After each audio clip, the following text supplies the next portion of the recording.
Yeah, and it's working. Cool. Okay, so as I've sort of introduced myself, my name's Garen. Oh, Garen. Yeah, Sorry, so it's I like meant Darren. it always My happens. bad. So it's like Darren just with a G in the front. So it's like I get Helen all the time, so I understand. Yeah, so And it's just sympathise. well, that's good starting point. And as I mentioned before, I'm sort of doing my masters in 30th of November. So I can't wait till that day finally comes. As I said before, I've chosen specifically to look at sort of non-DHB workplaces and wellness. And because obviously it is a master's and I've got to choose something that I can actually, that's realistic to do in the amount of time, I sort of chose this sort of area or these workplaces specifically. So what I'm actually after is sort of workplace wellness within these organisations, and that's sort of my interest. So just in terms of wellness in general, the practices or policies, whatever is going on in your organisation, what is currently happening? So we have what we call a health, safety and wellness committee. Yeah. So I mean, primarily, I guess that started as a health and safety committee. Thinking about keeping people just safe generally in the workplace, but we've expanded that to include wellness. So we try and it's a bit of an ad hoc sort of thing. We don't have a wellness policy specifically, but we try and organise fun events for people to participate in. We have a $20 annual reimbursement for people to claim back to use towards a wellness activity. So that could be anything like a sporting event, or to use towards some running shoes, or anything like that. We try and keep staff regularly updated just with the activities of the committee, but also sporting events and that sort of stuff that are going on locally, so that people have information about that sort of thing and can get involved in keeping themselves, well.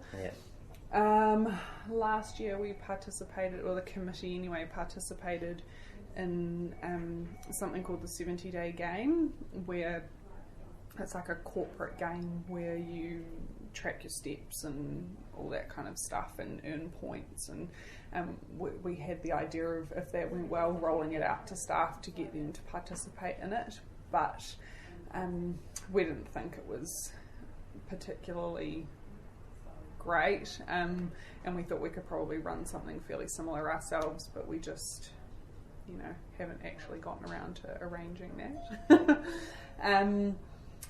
So those are probably kind of the biggest things we do, and then we just sort of play it by ear. We also organise emergency preparedness stuff for staff and all that sort of thing as well. That's probably the main things. And so in terms of, how does your role allow you to be involved in? That's sort of interesting. My job is in the communications team, so I don't have any sort of health and safety background or anything like that. It's really just that I'm a pretty organised person and I'm interested in, culture in the workplace and all that kind of stuff. So it just sort of was a natural development more than anything. The committee asked me if I wanted to help out, and so somehow I ended up the chair of the committee, and it's kind of gone from there. But as as new staff have come on board and that sort of thing, because we're still a fairly new organisation. I mean, I think we're 4 years old now, so it takes quite a while to kind of build up a culture, and we're trying to encourage people to think about their wellness, as we develop that. So, So, in terms of, you mentioned you're within the sort of communications is your main thing. So, what does that allow you? Could you sort of expand on that, if you don't mind, just as a general role of communication? Okay. So my role in itself is predominantly looking after our commission's websites, but I do a lot of things like developing our newsletters, that sort of stuff. So I guess that probably and you know, I organise conferences and events and all that sort of thing as well. So it's those skills, I guess, that translate well into doing something like this, because it requires, you know, communicating with people and, you know, trying to encourage them to do things. So, yeah. But yeah, I mean, the rest of my role is very, I mean, we help with all sorts of things across the organisation, you know, publications and, as I said, events and all that kind of stuff. So, yeah. So your role sort of allows you to not only, it's not about just communicating out, but also within the organisation. Yeah. I mean, the comms team is quite well placed in that respect, because we do have to, you know, we have to form relationships with everyone within the commission. There's, you know, we quite often will have, you know, like even before I was involved with the committee, you have to know everyone, and you will have had some involvement with them through various, you know, bits of work that you've done. So I guess, it's probably, you know, I guess kind of corporate services / admin and comms are the two kind of teams within the commission that really have that reach out to everyone. Not that we're so big that others don't, but you can, here anyway, you can sort of just work in your team, and that's kind of your world, whereas for us we have to talk to everyone. So just allows you to be more integrated. I guess so. You just sort of you already have those relationships with people. So and that's quite interesting, and that's sort of probably why it led to you and me finding you as the person. Just in terms of, so as I said before, like wellness, and I'm doing dietetics as my master's, so I'm focusing, like I'm sort of really interested in sort of food environments as such. So where do sort of majority of your staff sort of have their lunch? I'd say probably 50% or so would do that here. We moved here 18 months ago, and there were far less places to go out in our previous premises. So probably about 50% would go out as well. But it just, I mean, that varies a lot. And we have like an on-site massive kitchen here, so so 50% would sort of go out and 50% would sort of utilise. And sometimes people, you know, you might go out and get something and then come back. A lot of people eat at their desks, which is not necessarily a very good practice to get into the habit of, but So in terms of sort of those environments, and I'm talking about sort of in terms of the kitchen area that you mentioned, and is there any sort of vending machines or on-site cafeterias or anything like that? So we've got, our kitchen is literally just a kitchen, but and then we have a vending machine in there as well. And in terms of the organisation, do you guys have any sort of influence on what actually happens within the sort of kitchen, like how it's laid out, or what's actually like in the vending machine? A little bit. So we never used to have, you know, snack boxes or vending machines or anything in our old place, and I can't quite remember what it was that led to us getting one actually, but we did have one originally, and there were a few kind of comments about the sorts of things that were in it, and that they weren't particularly healthy choices, and so we went with a different provider who did allow us to choose, you know, the things that went in there, and so we kind of consulted with staff over what they might like to see and tried to put in a few more healthy options while also allowing, you know, for people to get their chocolate fix. But I mean, in terms of what's actually in the kitchen, not so much. I mean, these premises were only ever meant to be temporary, because our old building was declared pretty low earthquake code, so we moved out, and we were only ever meant to be here for a year. But that we've just signed a lease for 3 years now to stay on, and then we'll be moving out at the end of then. So we never really made, you know, any big changes when we moved in here. Yeah. Okay. So you mentioned prior that sort of some people had things to say about it, and how does that impact what actually happens, and in terms of who, how does... Do you mean in terms of the vending? Yeah, well, just in terms of like influencing those environments, like the vending machine as such. I mean, because we're quite small, it's fairly easy for people to have influence on those sorts of decisions. So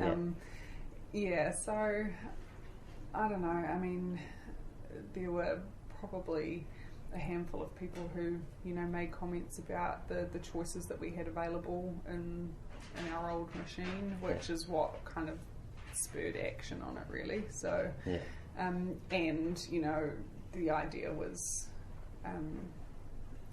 floated that we are a health organisation and probably shouldn't, be putting unhealthy snacks in people's faces 24 hours a day.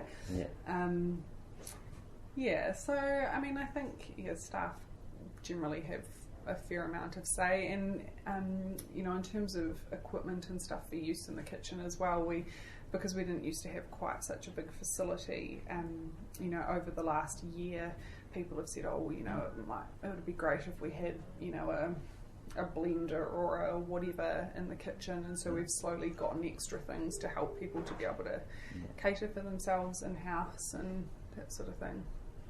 So those sort of initiatives, they're quite sort of just... They're a bit ad hoc. Yeah.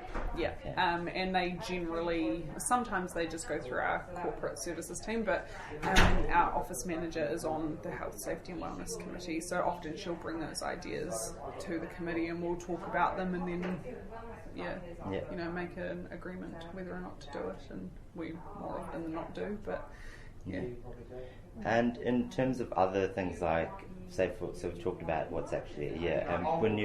Do you ever have sort of catering or? We do. Yeah. And is there sort of any influence that the organisation has over the catering, or? Well, I mean, it's very much up to the admin person responsible, because we have many different teams and they each sort of have an admin person that would arrange that for them. So I mean, it's very much up to them to choose. I think we have a couple of preferred providers that we use, but we don't have any hard and fast rules on what that should or shouldn't include, really. I mean, in general, people would, make sure there was fruit available and that sort of thing when they cater, but And is that just sort of in terms of how did that go? Or was that just preference? Do you ever take, like, I don't know, try to establish what staff want generally, or is it just the admin person who sort of, is there any, like you mentioned, you have certain providers that you like, is there? I don't think any sort of rationale over healthiness has gone into into the decision making process over who those people are, to be honest. Okay. They just choose who they like, or sometimes they might be going to a venue where they already have a preferred provider in place, so you just use them. And is this sort of like an informal, like people are sort of happy with the food, we stick with this provider? I think so. Okay. I don't think there's any sort of robust process around it, except we need food, let's order some. Yeah, definitely. And in terms of just another site, what about, do you happen to have sort of a fruit bowl or anything? Oh yes, we do actually. I forgot to mention that. That's one of the things that we introduced as part of our Health, Safety and Wellness Committee, is that we get a fruit delivery twice a week. Okay. And people seem to really like that. It goes really quickly. So is that just sort of like a fruit bowl that people can... So there's just a company that comes in and just delivers a variety of about 4 different types of fruit and just a small supply of them. I mean, we would probably like to be able to provide a bit more, but it's all budget dependent. Just out of curiosity, where did that actually come from? That sort of... So we had our corporate services administrator a few years ago came up with some ideas around sort of making the Commission a good place to work, and that was around organising social events, having a newspaper available, getting in interesting speakers, getting fruit for people to encourage them to be a bit healthier, all that sort of stuff. So she kind of developed this list, which is where a lot of our activities have come from, and we've added to over time. And then so that list went through our Health, Safety and Wellness Committee, and that's sort of how it all got started.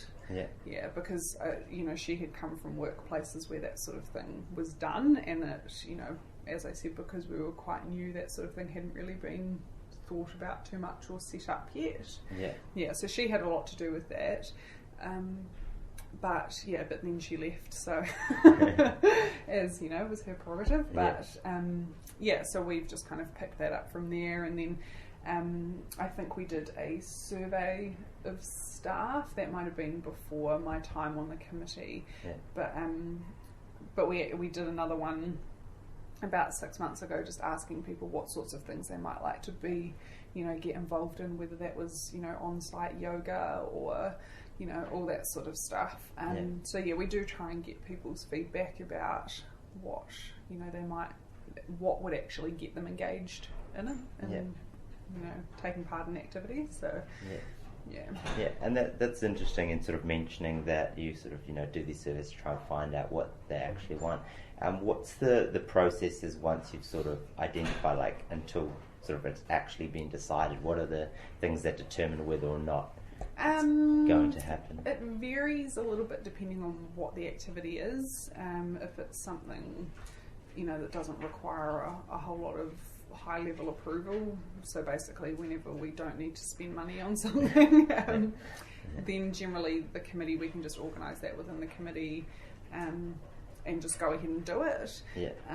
Sometimes if expenditure is required, or it's a thing that needs, it's a midwinter Christmas function or something like that, then generally the committee would decide or talk about what we might like to do and make a recommendation to our senior leadership team, and then they would say yes or no. And then we just divvy the work up amongst ourselves to organise it and communicate it out to staff. So in terms of those, what would be sort of the strongest enabler to allow those things to actually happen? Like in terms of what would it take? How do most of the initiatives get sort of done, in terms of what is the main enabler, what is more likely the main barrier? You mentioned sort of the money component being monitoring. For us, I guess the money side of things isn't really that big of a deal, because we try to organise things that don't have any cost. I think probably the biggest barrier to people doing things and getting involved in stuff is just time. We've tried to set up things like, walking groups, or encouraging people to go for walking meetings rather than sitting in the office and having them instead. But I think, a lot of people don't really see it as much of a priority, and they're all just so busy that they just don't always want to get involved with things. So that's probably the biggest barrier, and it seems to kind of be that, not all the time, but quite often it's usually the same core group of people getting involved, and plus a few others from time to time, or quite a few others from time to time. But generally, me personally, I'm quite into health and fitness and that kind of stuff. So of course, I'm quite happy to get involved in stuff like that. But other people, who we identify as probably being quite in need of that sort of thing, we don't really know how best to try and get them to engage. Okay. It's quite interesting. In terms of, how do you think, from what you've explained, you sort of talked a little bit about people mentioning things and you slowly added things, and also with the vending machine. So how do you think currently, how do you think the food environment as such could it improve, or could it be improved? possibly could. We definitely have, our healthy options and stuff available in the snack machine, which was kind of our compromise for having it, because, the argument was, well, people could just as easily walk across the road to the service station and buy a chocolate bar anyway, so it's not like it actually hurts to have them here.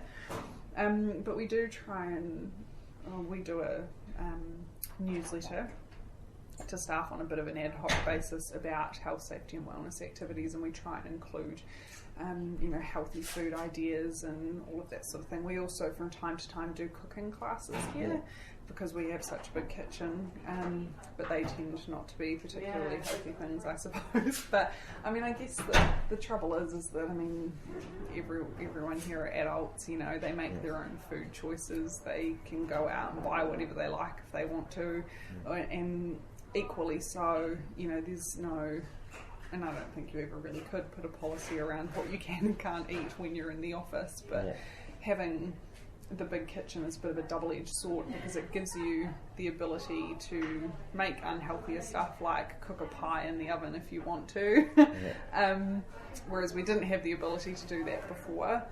But then on the other hand, there's a bigger facility for people to, make themselves salads and all that sort of thing. So, So, what are things that you think would help further improve it in your... To be honest, I don't really know. I don't really know. I think whether we need to try and communicate health benefits of particular types of food better, I don't know. We do try and we have a healthy food guide subscription as well, which we provide to staff in the office. It's in the kitchen for people to look at. So I think we do quite a bit about trying to educate people about healthy choices and that sort of stuff. It's just you can only do so much, I guess. You can't actually force them to then go and apply that to what they're eating. There probably are things we can do, I just don't know what those are. Okay.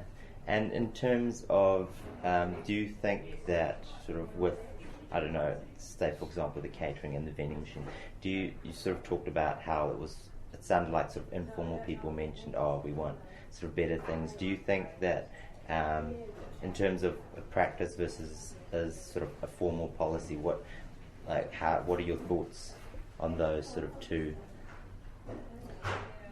You mean in terms of us, whether implementing a policy around it would actually in terms of what's available at, say for example, in the vending machines or at catered events? I think we strike a fairly good balance, and I think that's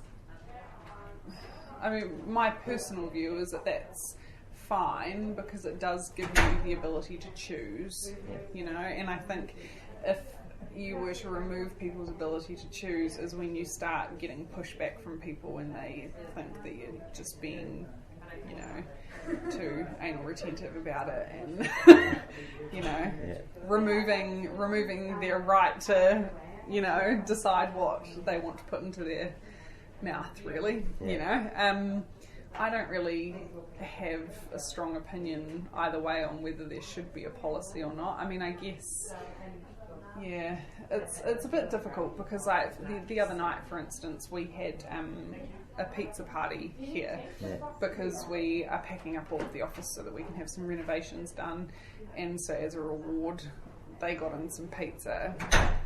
Sure, they could have gotten in some fruit, but that wouldn't have been nearly quite as fun for people. You kind of, it's that balance between getting people involved and trying to keep them healthy. But again, if they're healthy in most other respects in their life, then pizza every once in a while is fine, I don't know. I'm just not really sure whether it's our role as an employer to control how they eat. But that's just my personal opinion. So in terms of, do you think there's anything that would make a difference in terms of whether or not that would occur?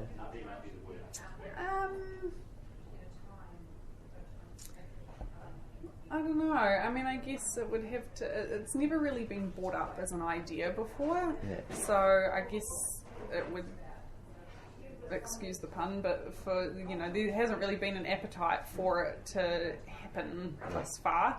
If suddenly, we found that a lot of employers were starting to introduce, health policies and that sort of stuff, then it probably is something that we would look at doing. Yeah. I mean, I'm certainly not opposed to the idea. It's not really something I've ever heard of, with any of my previous employers. So I just don't think it's, something that is kind of standard to introduce. So maybe, if it were to become that way, then it's probably something that we would look at. Yeah.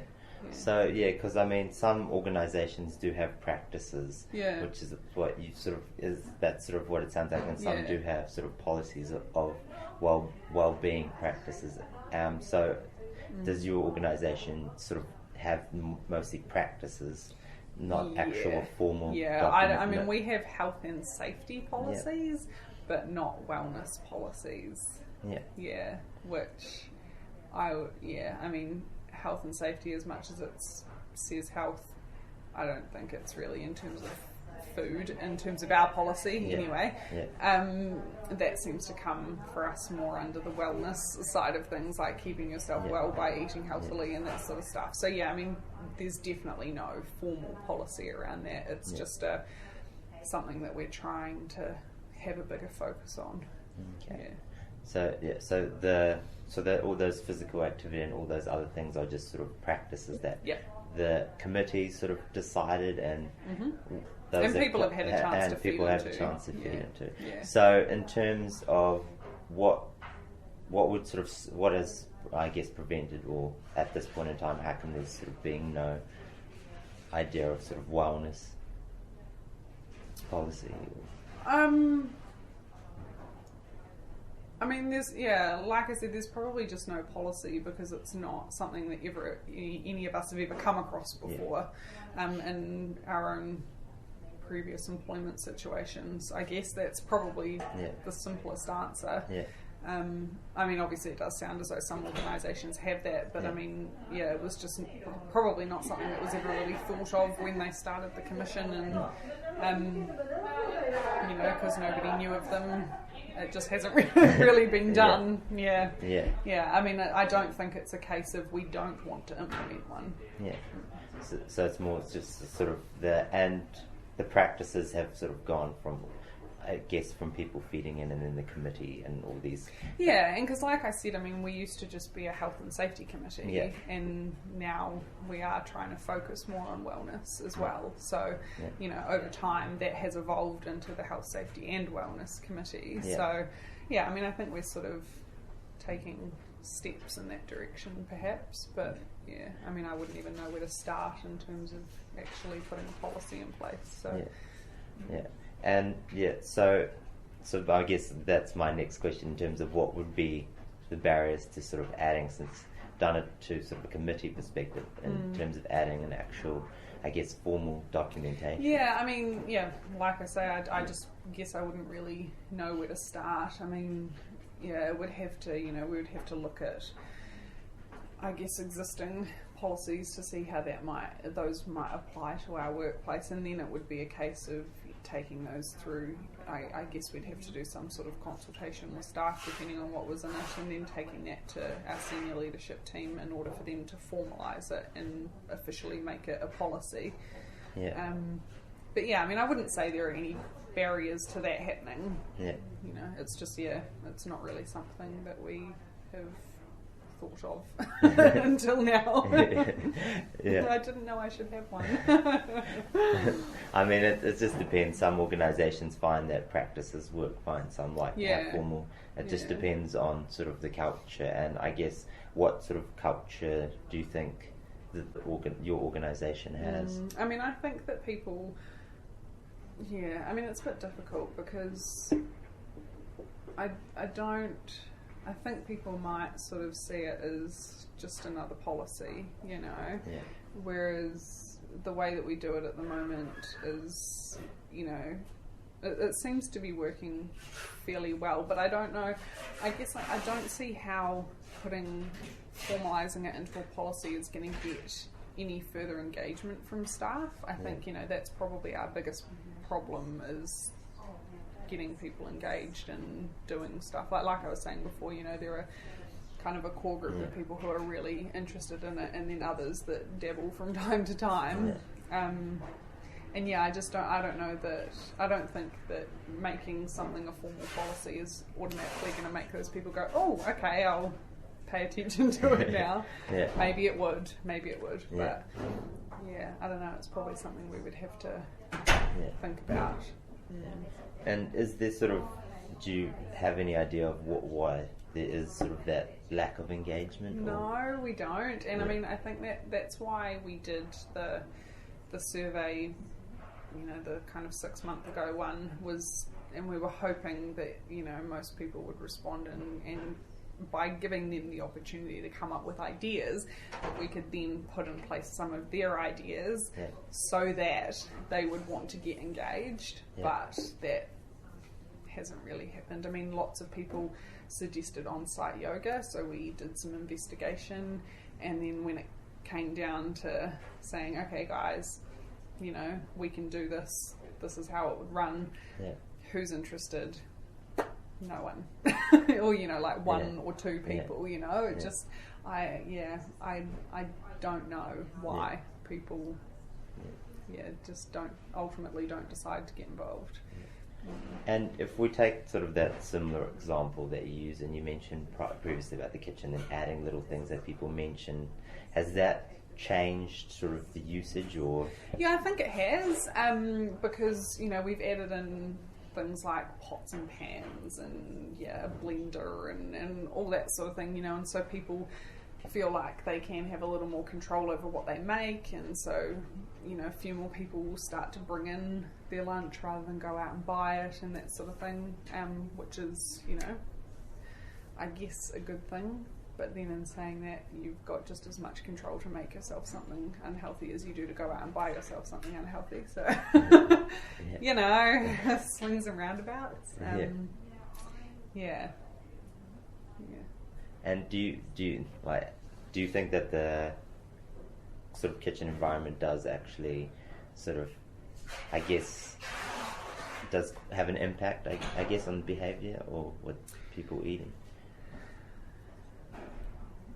Yeah, I guess so. I mean, I think there's a lot more space there, which I think encourages people to eat in there. Like in our previous premises, we probably had about half the size of this room. There was a small table and some chairs, and so barely anybody would eat in the kitchen, you know, so I guess people would eat at their desks or they would go out. Whereas, there's a lot more space here now, so people tend to come in and, you know, heat up their leftovers, and they can sit on their own if they want to, or sit and chat with others, or make things, or go out and buy something and bring it back. So, I mean, I think the environment does have an impact on that. And from your feeling, is that sort of that opportunity to, I guess, have that big area, do you think that's sort of, what are your thoughts on having that big space?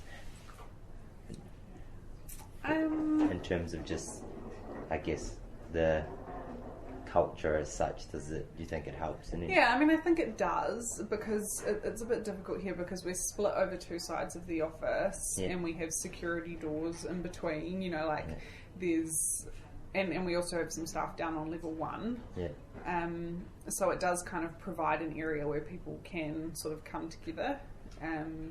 But then again, not everybody uses it, you know, but definitely, I mean, you do see people in there that you may not have seen all day, and, you know, so, it gives people a chance to interact and just, you know, have informal chats and that sort of thing. So, and we have used it before for, like, a staff dinner, you know, we got a company in to do some catering for us, and, so...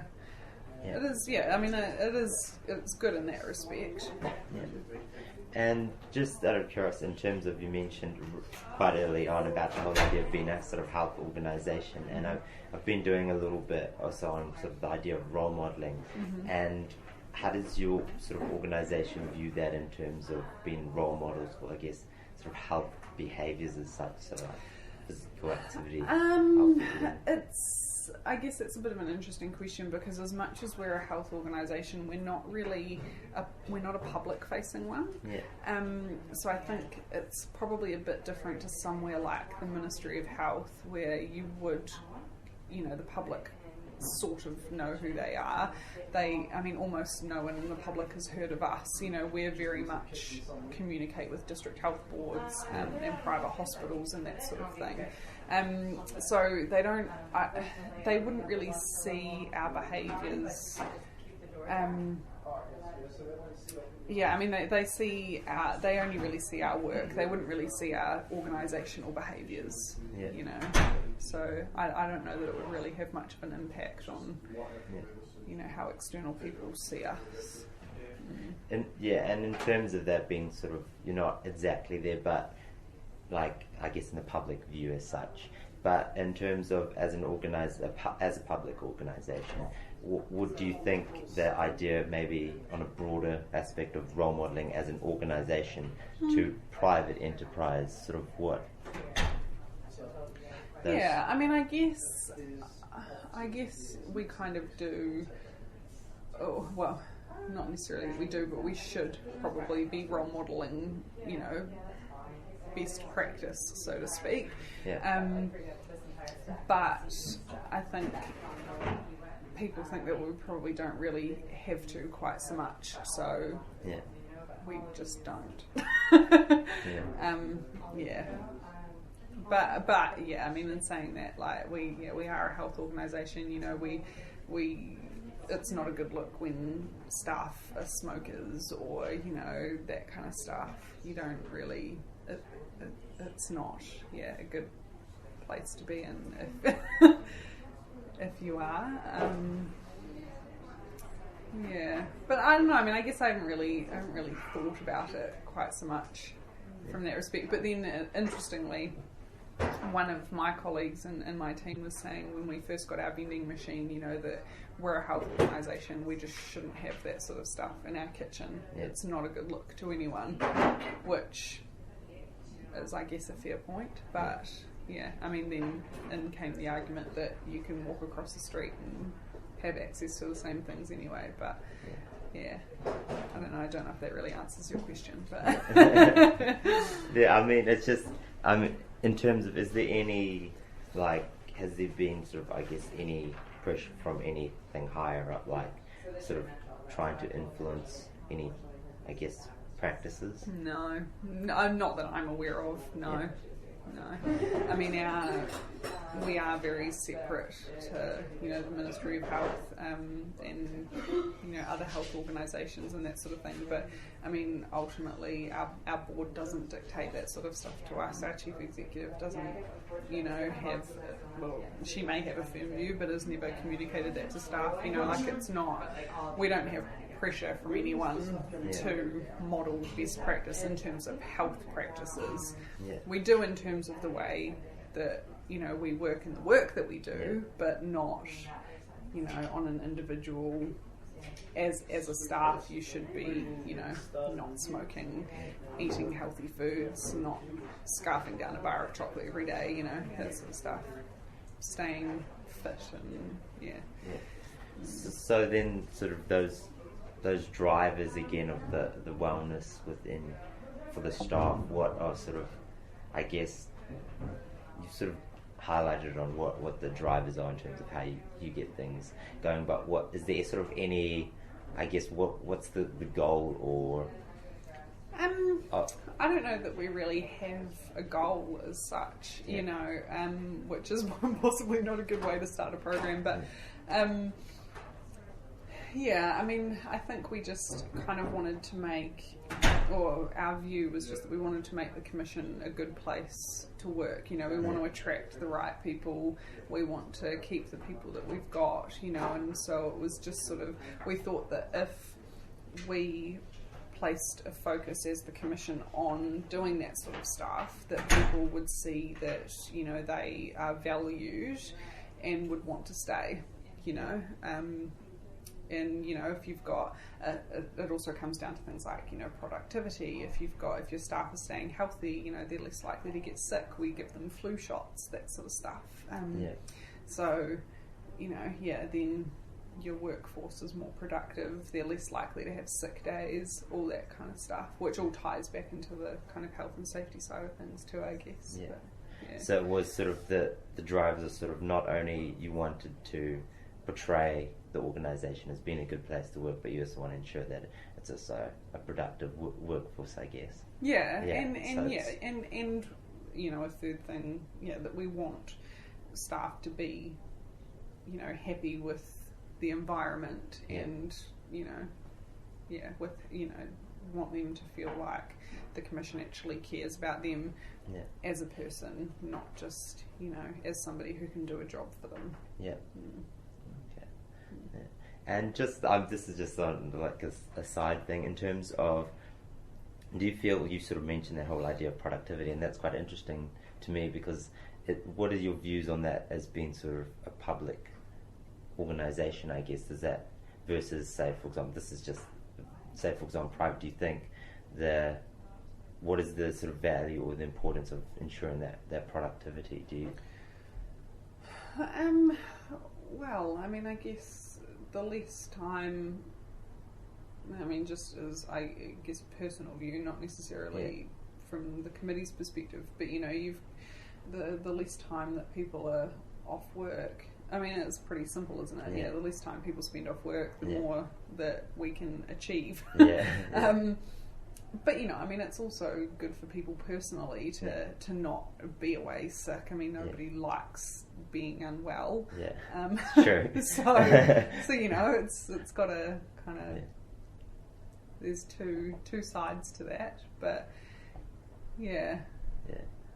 it's true. No one likes being sick. I was like remembering when I was starting off, just as I thought I was like missed sort of getting towards the end of winter, and then about 2 weeks ago I got sick, and I was like, there's been a lot going around, particularly in Wellington. So I've managed to avoid it thus far, but thanks to my flu shot from the Commission. Nice.